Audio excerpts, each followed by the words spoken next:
first wife.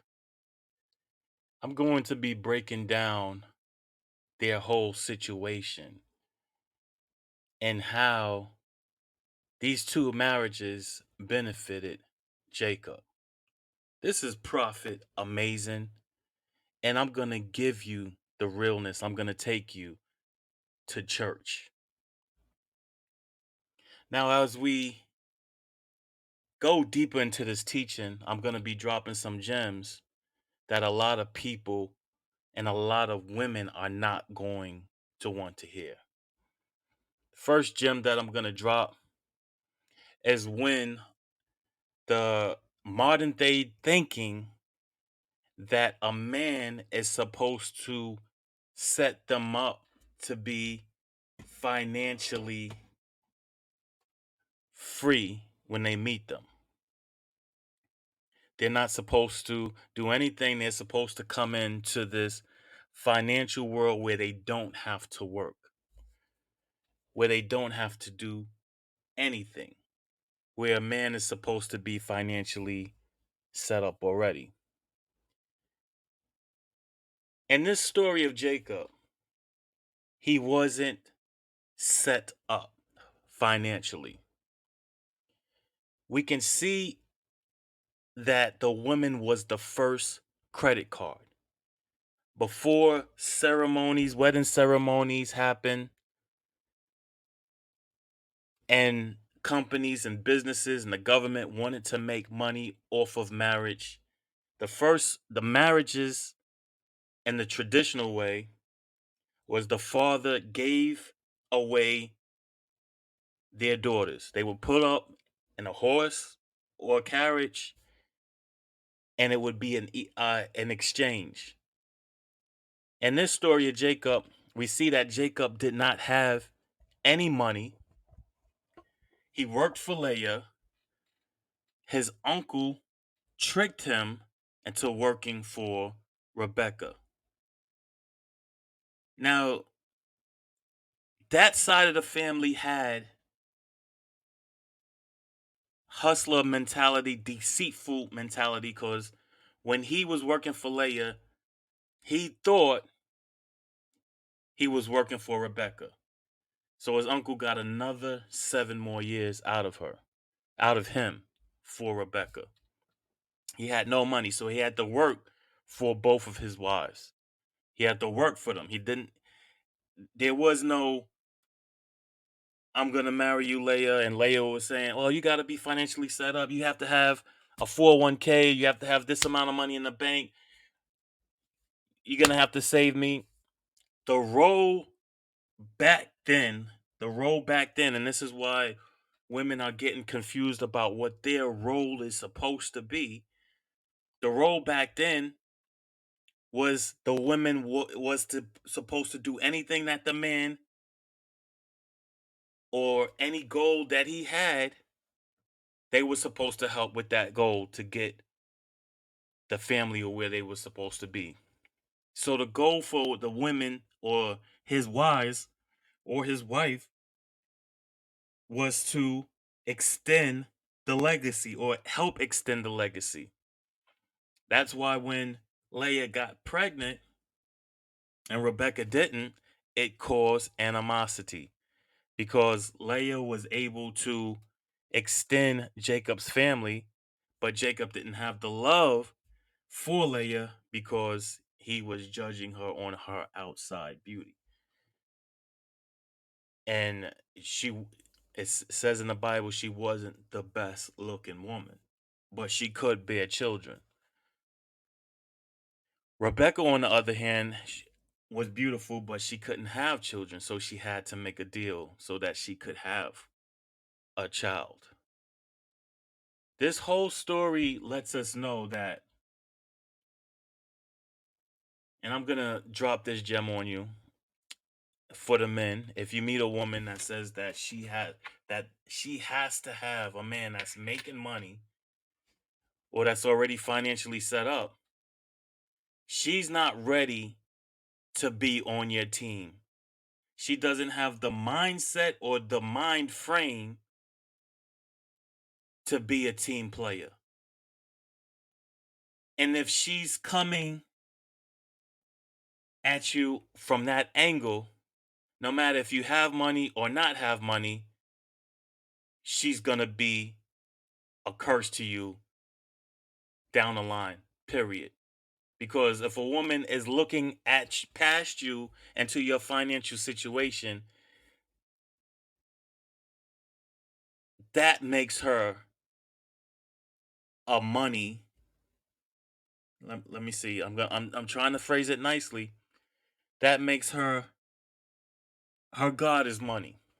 She'll I guarantee you she'll do anything for money. And when that money runs out, she's not going to be there. So if she's in that kind of mind state, mind frame, there's other fish in the sea. You don't need a woman like that on your team. So Jacob worked 7 years for Leah. Then he worked another 7 years for Rebecca. Now the roles have traditionally, well, let me say this. Marriage today is still in the same place like back in the day. The father gave their daughters to the man. That's why when the father walks his daughter down the aisle, he's giving his daughter away to him. So there shouldn't be any confusion in the roles because she's given away under his possession, under his leadership, under his to take on his household.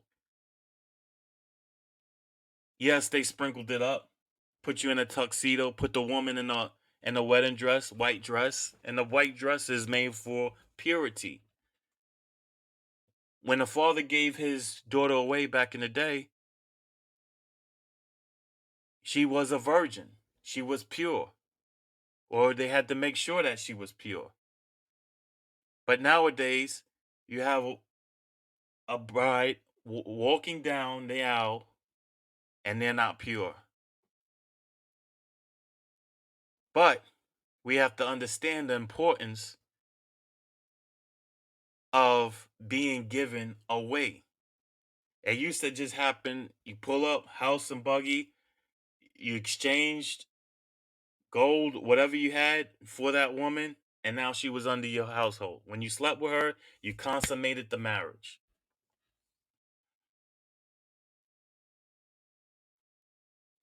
The same thing is just a lot of more hands in the pot. A lot of more people have figured out a way how they could make money off of marriage, off of divorce. There was no divorce back in the day. When you was given away, that's the household you stood up under.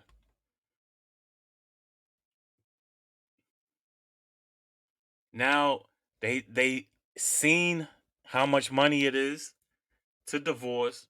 Now it's given options. Well, if you don't want to be here, if you don't want to be in this marriage or in this relationship or this business contract any longer, that's what marriage is. It's a contract. It's a business contract. Because your role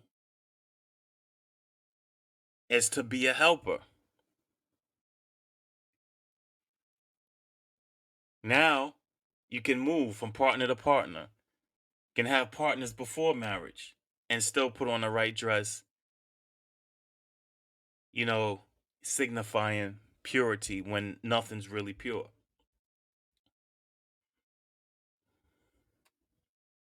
So the trickery and the deceitfulness in Jacob's family caused a bridge between Leah and Rebecca.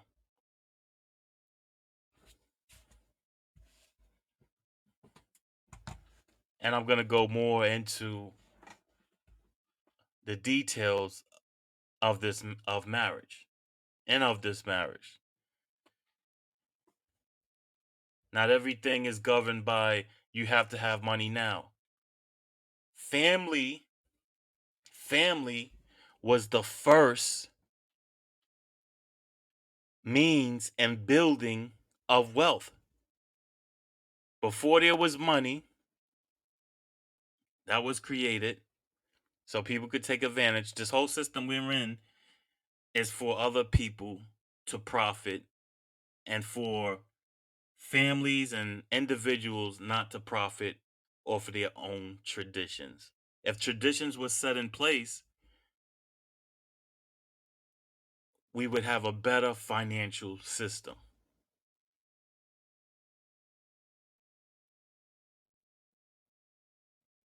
But now the system that is in place is breaking up and causing division in the family, and you're not able to build generational wealth. And that's why Jacob was so important, and the woman was so important back then, is because if you wanted to build a core wealth system, you had to have a woman.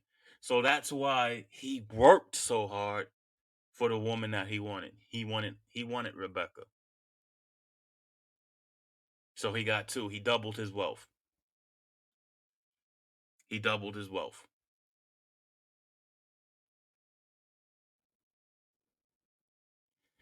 She was the original credit card. And when you have a credit card, it could lead you down a bad road the way you use it, or it could lead you to a road of more wealth, depending on the way you use it. A very, very valuable asset if you know how to use it. And if that woman is in the right mind state, in the right mind frame. If she can't be in the right mind state, in the right mind frame for you and your family tradition and what you're trying to build, hey, it's not going to go anywhere. All right, this is Prophet Amazing. Get ready for my next message. Very powerful stuff. No preacher's going to touch up on this. I'm out.